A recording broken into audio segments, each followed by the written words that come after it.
When I was little, I grew up in the suburbs and heard a lot of things about old subways that led either under the tracks to the other side road or directly to the metro station.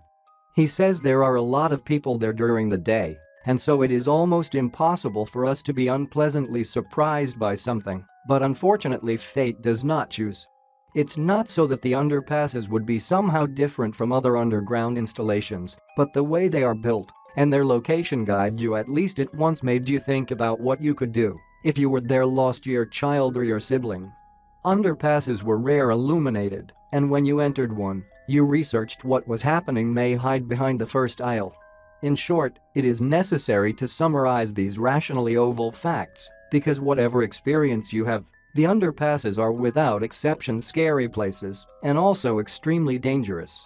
During the time I went through all the subways in my hometown, I granted them special category. When it came to the subway that led to the subway, I called it a subway. If it was an underpass leading to bus stop across the main road, I gave him the name road. And the last was an underpass called Nickamhack. Yes, I know, it sounds awkward, stupid and ridiculous, but one thing must be allowed. This kind of subway was perhaps the most interesting and mysterious underground that you would be in, such they found it difficult to find a medium-sized city. He led practically nowhere, but somehow he was there. I saw him in the back of a tree when I was with my girlfriend walking through the park. The railway bridge stood over him, yes, but that did not explain the fact that the subway led much farther than the wide bridge. But we just laughed and said that the underpass probably just leads to the other side of the road leading around the park. Second, the day I invited my friends, the Club Titaners as we are, they named our party. I won't explain why, we just BU for laughter.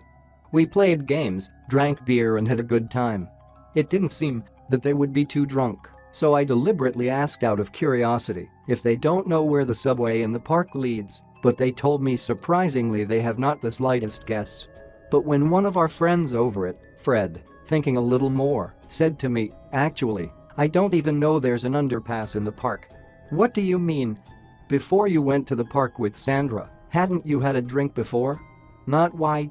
His answer froze me. It is not and cannot be built in the park a railway bridge, you remember, because they would have nowhere to connect it. What? I jumped. You know what, don't get me wrong. I guess something was just a dream, that's perfectly normal, buddy. Yeah. I guess it just really seemed to me, I acknowledged his theory. But aren't we going to check it out tomorrow? I suggested. And what would we find there? The one of your miraculously built bridge that leads to the mysterious dormitory? I don't know, but if there was a small chance it wasn't just a dream. Fine, but we'll bet. If there's nothing there, you give me 5 kilos, right? I accepted without hesitation, and after my friends left, I washed, brushed my teeth, and lay down. I was looking forward to revealing this previously unknown secret, and so on to me I couldn't sleep, but in the end I felt and had no idea how. After while I was awake I woke up, or rather I could say I was awakened, in the subway. I was in a long and dark corridor that it stretched in 2 directions. I didn't want to stay in one place, and so I did issued in one of those 2 directions. It can't be described better, I couldn't to get there. After a moment of quietly stepping forward, I heard another sound. Rattle. I didn't know if it sounded in front of me or behind me, but neither was in line with my present finding. I remember someone speaking to me in a hoarse voice. It was nothing specific, just associations of words like, I am here, you are here. Unfocused on the road, I tripped a little and then rattled right next to me heads. I woke up just before the subway and found that my friends had pulled me out. Cock, what happened? I whimpered. They went, we'll explore the subway and you've passed out of nowhere. He pointed finger on an empty grassy area strewn with violets and saffrons. What subway?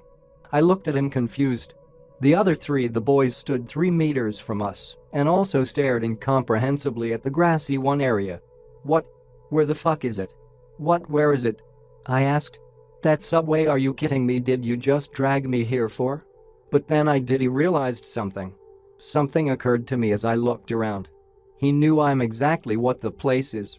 When we went there with Sandra we saw the bridge and the underpass under it, but now that we came there with my gang, so we saw nothing but a cut stick. This was no dream.